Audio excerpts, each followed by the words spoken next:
Olha, eu dei um curso meses atrás que chama Introdução ao Método Filosófico. E é um método filosófico, a técnica filosófica que as pessoas, os professores da USP desconhecem. Essa técnica se compõe de vários itens, tá certo? É, e na verdade, você observa que só existe o ensino eficaz da filosofia. Vou até dizer os itens aqui para vocês saberem. Em primeiro lugar, a filosofia começa por um negócio chamado anamnese. Anamnese é quando o filósofo rastreia a origem das suas ideias e crenças e assume a responsabilidade por elas. Olha, o que eu estou pensando é exatamente isto, assim, assim, assim, assim. Se tem fundamento ou não, veremos. Ele primeiro tem que saber no que ele está acreditando quando ele começa a filosofar. Segundo, a meditação, pela qual ele busca transcender o círculo das suas ideias e crenças e permitir que a própria realidade se comunique com ele numa experiência cognitiva originária. É isso que Sócrates buscou, é isso que Edmundo Husserl buscou, é isso que todos os filósofos, é isso que René Descartes buscou. Quer dizer, eu tenho aqui X ideias, mas por baixo das ideias deve haver uma realidade. Então eu não quero mais ideias, eu quero a realidade. Né?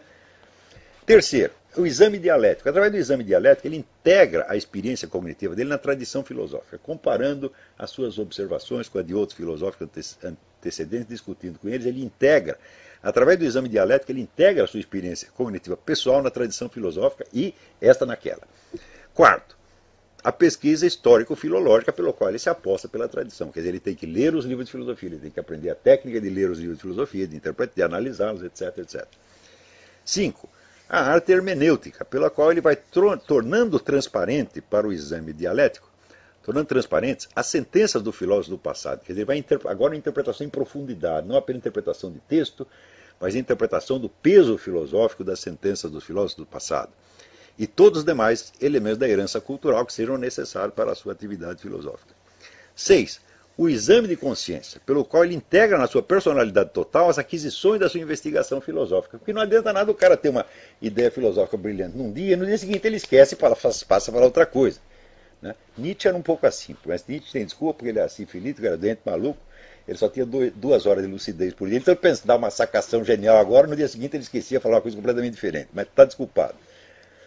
Mas, em geral, assim, você tem que integrar na sua consciência e na sua personalidade as conquistas da sua investigação filosófica. E 7, por fim, a técnica expressiva pelo qual ele torna a sua experiência cognitiva reprodutível por outras pessoas.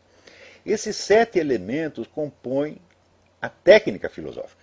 Técnica filosófica milenar, que começa com Sócrates e prossegue até hoje. Você que der essa lista, na USP só se ensina 2 itens, que são a pesquisa histórico-filológica e a hermenêutica. Ora, esses 2 itens não são a filosofia, não são a técnica filosófica. Esses são apenas a cultura filosófica. Cultura filosófica, eu vou definir rapidamente. É aquilo que o sujeito sabe de filosofia sem ter de assumir a responsabilidade de filosofar pessoalmente. No Brasil, as 2 pessoas que maior cultura filosófica que já existiram no Brasil não tinham nenhum talento filosófico. Primeiro foi o Zé Guilherme Melchior, segundo foi o Otto Maria Carpo.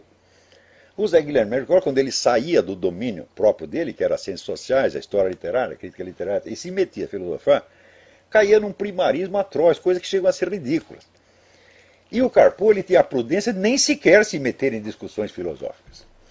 Ele vai lá, explica os autores, tanto literários quanto filosóficos, mas você não fica sabendo o que ele pensa a respeito deles. Se ele está contra ou a favor, você jamais fica sabendo.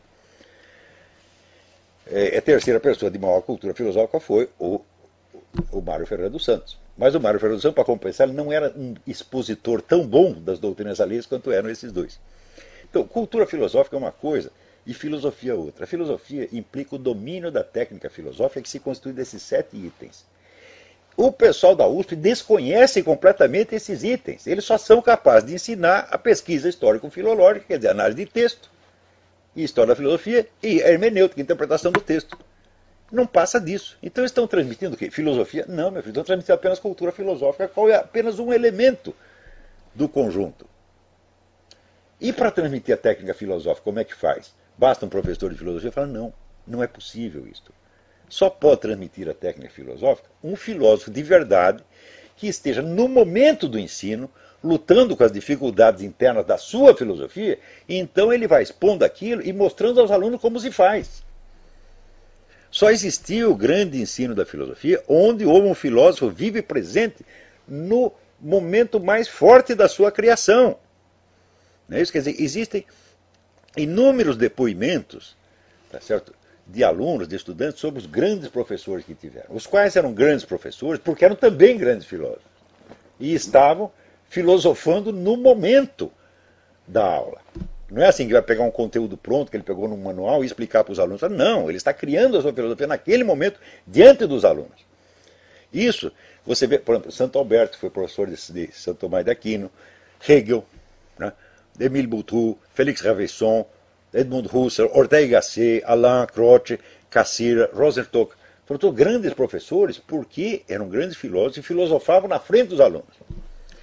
Então, isto nunca houve na USP. Nunca houve um filósofo. Não, na USP não sai nenhum filósofo porque não entrou nenhum filósofo, porra. Não sai o filósofo do corpo discente porque não tem nenhum filósofo no corpo docente. Então, o que não tem causa não tem efeito, porra. Só tem professor de filosofia. Quando apareceram filósofos de verdade, cortaram.